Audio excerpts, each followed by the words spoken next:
Hai guys, kami dari kelompok 9 akan mempresentasikan materi dengan judul yaitu Integrasi Ilmu Winhas menuju Pengembangan Keilmuan Multidisipliner.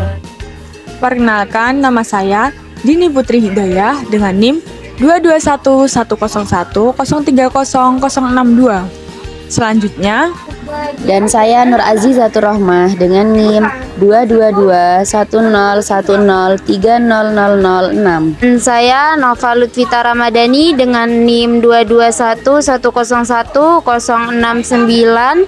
Dan selanjutnya, dan perkenalkan, nama saya Riki Wahyu Ardiansyah dengan NIM 2211010300072. Perkenalkan, nama saya Ahmad Ananda Aska Januarka, NIM 2221010300005. langsung saja kita masuk pada pembahasan materinya. Baik, saya akan menjelaskan model integrasi keilmuan di Universitas Islam Negeri. Dewasa ini perguruan tinggi keagamaan Islam di Indonesia terdiri dari Sekolah Tinggi Agama Islam, Institut Agama Islam, Universitas Islam, Fakultas Agama Islam, dan Ma'had. Ini sejalan dengan ketentuan Undang-Undang Nomor 12 Tahun 2012 tentang Pendidikan Tinggi dan Peraturan Menteri Agama Nomor 71 Tahun 2015 tentang Ma'had. STAI mempunyai 2 atau 3 program studi dan semuanya terkait dengan studi agama seperti program studi pendidikan Islam dan hukum Islam. Termasuk ke dalam kategori ini sekolah tinggi yang mengkhususkan diri pada program studi tertentu seperti Sekolah Tinggi Ilmu Tarbiyah. Program studi STAI mengambil bentuk yang lebih besar yakni sebagai fakultas di IAI. Pada waktu sekarang, fakultas yang banyak dikembangkan di IAI yaitu Fakultas Tarbiyah dan Fakultas Syariah. Beberapa jurusan lainnya di STAI biasanya digabung menjadi satu fakultas di IAI, seperti Fakultas Dakwah, Adab, dan Usuluddin. Program studi di IAI hampir seluruhnya adalah program studi agama Islam. Prodi umum sangat sedikit, itu adalah bimbingan konseling. Program studi PGMI hampir sama dengan PGSD. Sesuai dengan lembaga, maka STAI dan IAI lebih difokuskan pada program studi agama. Transformasi dari IAIN ke UIN mengharuskan adanya program studi umum fakultas yang harus dibentuk. Misalnya Fakultas Sains dan Teknologi, Fakultas Kedokteran dan Ilmu Kesehatan. Pembentukan fakultas disesuaikan dengan ketentuan pendirian universitas. Sejalan dengan status baru itu, beberapa fakultas mengalami perubahan nama. Misalnya dari Fakultas Tarbiyah menjadi Fakultas Ilmu Tarbiyah dan Keguruan. Contoh lainnya adalah Fakultas Syariah menjadi Fakultas Syariah dan Hukum. Perubahan ini memberi peluang ke arah integrasi keilmuan yang kokoh dan lebih luas. Perlu ditegaskan bahwa integrasi yang dimaksud bukan dalam arti islamisasi ilmu pengetahuan seperti dikemukakan oleh sejumlah pakar. Baik, di sini saya akan menerangkan tentang program studi ilmu-ilmu keislaman dan ilmu umum. Mata kuliah pada program studi keislaman tidak seluruhnya tentang agama. Misalnya, mahasiswa program studi PAI di Fakultas UIN Kyai Haji Ahmad Siddiq, Jember, memperoleh mata kuliah strategi pembelajaran, psikologi pendidikan dan perkembangan, media dan teknologi pembelajaran, dan evaluasi pembelajaran. Bagian terbesar dari mata kuliah pada prodi ini terkait agama, namun ada sebagian mata kuliah umum yang relevan. Perbandingannya sekitar 70% agama dan 30% umum. Sebaliknya, pada program studi umum seperti Prodi Psikologi UIN Kyai Haji Ahmad Siddiq Jember, terdapat sejumlah mata kuliah dasar-dasar agama Islam seperti Studi Islam 1, Studi Islam 2, Praktikum Qiraah, Praktikum Ibadah Islam dan Ilmu Pengetahuan, Psikologi Islam dan Bahasa Arab.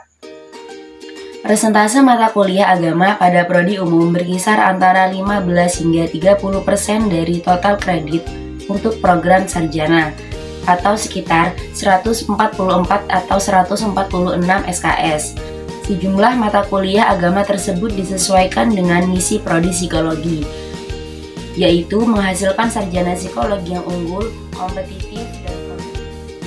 Mahasiswa yang belajar di UINHAS Jember memiliki latar belakang yang berbeda, sebagian dari madrasah aliyah dan sebagian dari SMA. Tamatan madrasah mempunyai bekal pengetahuan agama Islam yang lebih luas dibandingkan dengan tamatan SMA. Namun, mereka bertemu di kelas yang sama, baik pada program studi agama maupun umum. Boleh jadi ada di antara mahasiswa baru pada prodi umum belum lancar membaca Al-Quran. Kemampuan membaca Al-Quran yang rendah dengan sendirinya harus diatasi. Penguatan pengetahuan agama menjadi salah satu ciri yang membedakan UIN dari universitas lainnya. Integrasi keilmuan pada tataran ini dapat diartikan sebagai pengenalan terhadap dasar-dasar ilmu agama lain, ilmu agama Islam bagi mahasiswa, program studi umum, dan pengenalan terhadap dasar-dasar ilmu. Ketersediaan program studi agama dan umum di UIN memberi peluang bagi mahasiswa untuk ahli pada dua program studi, baik melalui jalur formal maupun informal. Belajar secara informal dapat dilakukan dengan menjadi mahasiswa pendengar. Mahasiswa program studi umum dapat mengambil inisiatif sendiri untuk menjadi mahasiswa pendengar pada mata kuliah tertentu di bidang agama. Tentu saja harapan ini harus di bawah persetujuan dosen dan pimpinan perguruan tinggi yang bersangkutan. Pihak UIN melakukan berbagai kegiatan ekstrakurikuler untuk meningkatkan pemahaman mahasiswa tentang dasar-dasar ilmu agama Islam, seperti kegiatan mengaji, menghafal surah-surah tertentu dari Al-Quran, kajian kitab kuning, dan penguatan bahasa Arab. Selain itu, berbagai bentuk pelatihan senantiasa dilakukan oleh pihak universitas atau fakultas untuk penguatan bidang ilmu dan keterampilan tertentu. Suatu hal yang sangat baik jika perguruan tinggi keagamaan Islam memberi kesempatan kepada mahasiswanya untuk mengambil ijazah formal pada dua program studi atau bisa disebut double degree. Double degree sendiri memberi peluang yang lebih besar kepada alumni untuk memasuki dunia kerja dari segi persyaratan non formal. Banyak mahasiswa yang ingin mendapatkan ijazah pada bidang yang lebih mudah diterima di dunia kerja formal, walaupun sesungguhnya minat mereka untuk mendalami ilmu agama juga sangat besar. Di sini saya akan menjelaskan tentang integrasi Islam dan sains dalam pendidikan Islam multidisipliner. Suatu bentuk praktek yang selama ini sudah dilakukan oleh program studi tertentu ialah mengirimi mahasiswa mereka untuk menjadi mahasiswa tamu pada perguruan tinggi lain di dalam dan di luar negeri. Mereka mengikuti kuliah pada program studi yang sama. Manfaat dari program ini antara lain pada pengenalan budaya akademik di kampus lain dan penguatan bahasa asing. Jika program itu dilakukan bekerja sama dengan perguruan tinggi di luar negeri. Kajian riset dan pengembangan integratif. Kajian keislaman yang sifatnya integratif merupakan suatu keniscayaan. Model ini sudah dikembangkan di lingkungan Badan Litbang dan Diklat Kementerian Agama, khususnya Lajnah Pentasihan Mushaf Al-Quran. Unit kerja ini telah menghasilkan beberapa buku yang merupakan hasil kajian tafsir. Di antaranya, tafsir ilmi yang menghasilkan buku penciptaan bumi dalam perspektif Al-Quran dan sains, penciptaan manusia dalam perspektif Al-Quran dan sains, penciptaan jasad renik dalam perspektif Al-Quran dan sains. Karya tafsir dalam bentuk buku dengan ketebalan sekitar 150 hingga 200 halaman. Isi disertai beberapa gambar merupakan kerjasama antara Badan Litbang dan Diklat Kementerian Agama dengan Lembaga Ilmu Pengetahuan Indonesia. Dengan kata lain, karya ini merupakan produk kerjasama antara sejumlah ulama dengan sejumlah pakar dari beberapa disiplin ilmu. Ini adalah suatu bentuk penerapan integrasi keilmuan yang perlu dikembangkan. Model ini masih perlu dikembangkan karena apa yang dihasilkan masih terbatas. Masih banyak objek yang sempit perlu digarap, misalnya tentang taman, pohon, dan buah. Bahkan tema bisa lebih fokus pada pohon tertentu seperti tin dan zaitun yang disebut di dalam Al-Quran. Setiap UIN mungkin sudah memiliki disiplin ilmu tertentu untuk dikaji lebih dalam di bidang tafsir, misalnya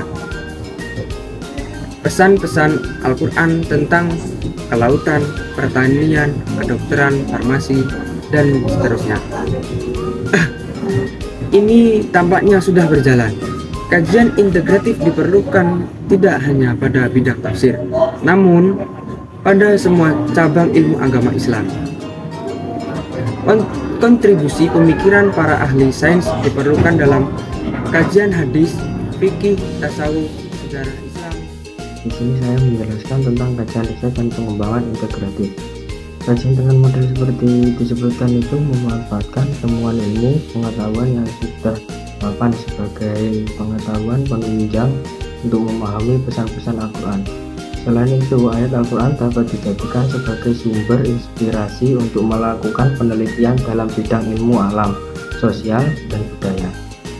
Produk integrasi keilmuan di PTKI tidak hanya dalam bentuk hasil pemikiran dan hasil penelitian.